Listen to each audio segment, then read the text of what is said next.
Good afternoon. This is HorseRacingNation.com handicapper Jarrod Horak, and this is our video feature race of the week for Saturday, November 12th, 2016. And before I get to the race of the week, I'd like to take a moment to thank my full card customers for purchasing my Breeders' Cup 2016 full cards for Breeders' Cup Friday and Saturday. Now, out of the 13 Breeders' Cup races, I had winning tickets in 8 of the 13 Breeders' Cup races. So a very good Breeders' Cup for us.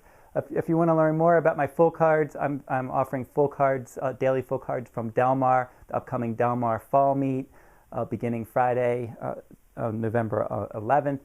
So if you go over to winninghorsepicks.com, you can see all of my full card analysis. My previous full cards with highlights are posted on the site. And then also, if you want to purchase my Del Mar full cards for the upcoming Fall Meet, you can purchase them daily at winninghorsepicks.com. Let's get back to the video feature race of the week. For this week, we're going to go to Aqueduct, race 7, and it's going to be the Grade 3 Red Smith.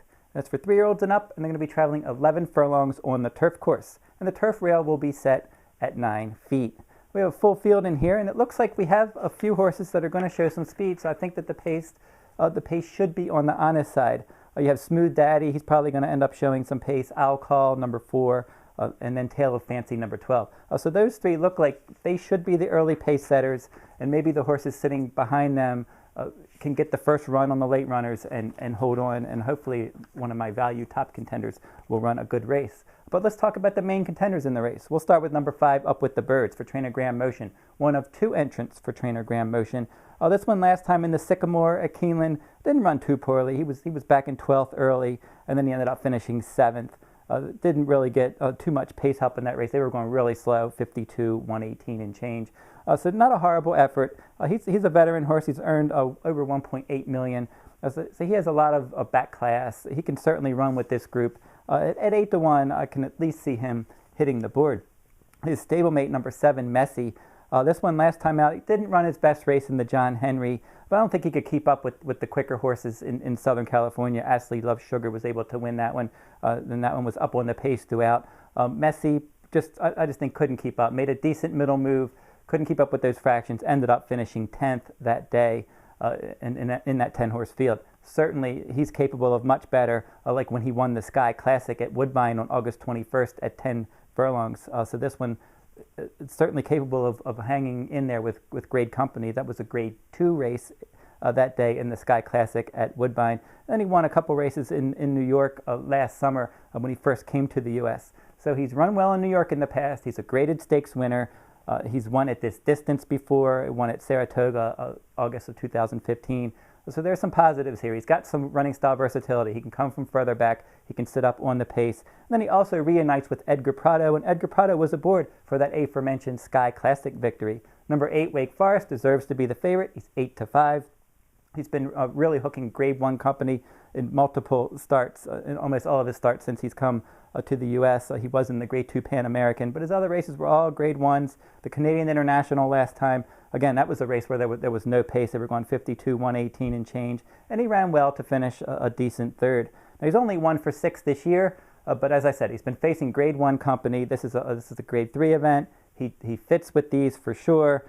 And he's certainly the one to beat, but he's not going to offer a lot of value for Chad Brown and Javier Castellano. The 9, Bigger Picture for trainer Mike Maker. He's in good form. He's had 6 starts this year with 3 wins and a second. He missed the Sycamore by a nose last time out, but from the inside post, tracking the pace, he had a dream trip and just wasn't able to get it done.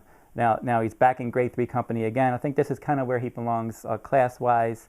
He's fairly consistent. Jose Ortiz will ride. He rode last time. He also rode him to victory at Saratoga at 1 3/8 earlier this summer. And then the 11, Danish Dynaformer, I think is the last major contender in here for trainer Roger Atfield. He's been running against Wake Forest in those Woodbine races. The Northern Dancer, he was 5th. The Canadian International, he was 6th. As we said in the Canadian International, no pace. I don't think it really set up at all for Danish Dynaformer. But I think in this race, he's in a better position. He's running a lot of Grade 1 races as well. The last time that he ran in a Grade 3, that was at 1.5 miles, the Singspiel, a Grade 3 at Woodbine on July 3rd, and he won that race. So I think from a class standpoint, certainly fits much better odds than Wake Forest. He's going to be 5-1 morning line. Wake Forest is 8-5. Now, I think the key here is certainly looking for value. We know that Wake Forest is the one to beat. The two horses that I think, based on value and are most likely to beat him, are going to be number 7, Messi, number 11, Danish Dynaformer. So that's where we'll start our wagers. For our $40 wagers, we're going to make a $4 exacta box, 7-11. So that's Messi and Danish Dynaformer. Then we're going to play a $2 exacta. We're going to key the favorite in here. We're going to key Wake Forest in second. We're going to put 4 horses on top. We're going to put number 5 Up with the Birds, number 7 Messi, number 9 in here, bigger picture, and then number 11 Danish Dynaformer. We're going to put those 4 horses on top of number 8 Wake Forest in a $2 exacta. So far we've bet $16 with our $4 exacta box 7-11 and a $2 exacta 5-7-9-11 over 8. Then we're going to play a $1 trifecta with our remaining $24. We're going to key number 7 and 11 Messi and Danish Dynaformer on top. So that's $1 trifecta, 7-11 with all the other contenders that we like. So here we go, 7-11 with 5-7-8-9-11 with 5-7-8-9-11. So that's $24. So that's our $40 in wagers. We don't have any win wager this week. I like 2 horses at 5-1 equally, number 7 Messi, number 11 Danish Dynaformer. And that'll wrap up this week's video race of the week. Until next week, good luck at the races.